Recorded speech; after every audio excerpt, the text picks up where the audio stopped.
Good morning mga kababayan, this is Chance sa Magsakanggala. Share ko lang yung lagi kong ginagawa tuwing umaga.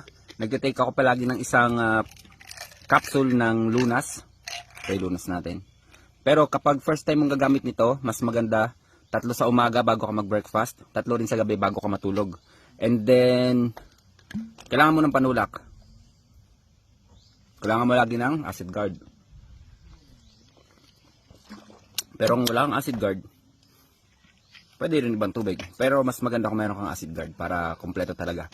Ito yung tinatawag na, yung iba sinasabi nila from A to Z.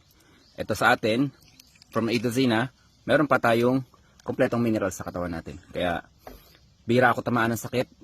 Kahit puyat ako, yung feeling ko, ano pa rin yung, maganda pa rin yung pagtulog ko. Tapos, malinis yung tiyan mo, laging magaan yung pakiramdam mo. Once na lagi ka nakalunas. So yun lang mga kababayan, stay healthy. Ako si Chance at ako Magsasakanggala.